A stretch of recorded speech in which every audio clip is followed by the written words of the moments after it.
Good morning. আজ হচ্ছে মঙ্গলবার।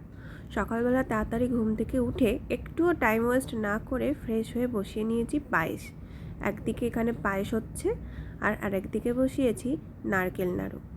তো আজকে সবাই তো জানেন আপনারা যে আজকে লোকনাথ বাবার পুজো, তাই সকালবেলা উঠেই পায়েসটা বসিয়েছি আর নারকেল নাড়ু, এই দুটোই হচ্ছে আমার ডিপার্টমেন্টে পড়ে। আর বাকি যা রান্না হবে এটা করবে কিষান, মানে আমার হাজব্যান্ড। আর এদিকে আমার রান্নাটা প্রায় হয়েই এসেছিলো, মানে পায়েসটা। তাই ভাবলাম একটু চালটা আর ডালটা ধুয়ে বসিয়ে দিই, তারপর মশলা যখন কষাবে ওর তাহলে একটু সুবিধা হবে বা তাড়াতাড়ি হয়ে যাবে, তাই না? এদিকে চাল ডাল বসিয়ে দিলাম।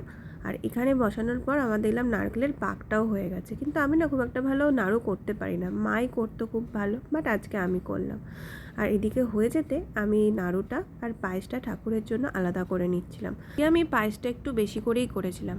অ্যাকচুয়ালি আমাদের পাড়াতে না অনেক লোকনাথ পুজো হয়। অ্যাকচুয়ালি লোকনাথ বাবার একটা মন্দিরও আছে, তো সেখানে প্রত্যেকবার ওই খিচুড়ি ভোগ দেওয়া হয়, খিচুড়ি আর আলুর দম। তাই আমি ভেবেছিলাম এবারে পায়েস ভোগ দেবো। সঙ্গীতার পায়েস আর নাড়ু হয়ে যাওয়ার পর আমি লেগে পড়লাম খিচুড়ি রান্না করার কাজে, কারণ আজকে হচ্ছে বাড়িতে সবার নিরামিষ। তো বাড়িতে সবাই মিলে ঠিক করলাম যে খিচুড়ি খাবো। এখানে খিচুড়ি হয়ে যাওয়ার পর আলু ভাজতে বসিয়ে দিলাম, কারণ আজকে খিচুড়ি আর আলুর দম এই দুটোই হবে। তো নিরামিষে আলুর দম আর খিচুড়ি দুটোই খুবই ভালো লাগে। এদিকে মশলা কষানো হয়ে গেছে আর আলুটাও সেদ্ধ হয়ে গেছে, তো আলুটা এখন ওই মশলার মধ্যে মিশিয়ে নেবো।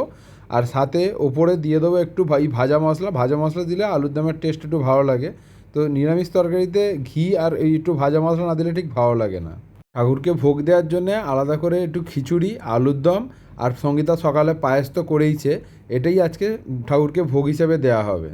আর এদিকে আমি অমৃতি সাজাতে বসে গেছি। এটা হলো ঠাকুরের সব থেকে প্রিয় একটা মিষ্টি। তো অমৃতি সন্দেশ ভালো করে সাজিয়ে নিই। মোটামুটি আমার সব কিছুই রেডি হয়ে গেছে। এদিকে একটা থালায় নিয়ে নিয়েছি বাতাসা, খেজুর আর মিজরি, যেটা সব থেকে আর একটা প্রিয় খুব মিষ্টি। তো রেডি হয়ে গেছি, তো ওকে আমি বললাম তুমি ওপরে নিয়ে আসো আস্তে আস্তে। আর এটা হলো আমাদের প্রস্তুতি পর্ব। পূজা পর্বটা পরে একটা ব্লগে দেবো। অ্যাকচুয়ালি দুটো একসাথে করতে গেলে অনেকটা বড় হয়ে যাচ্ছে, তাই নেক্সট ব্লগটা দেখো কিন্তু।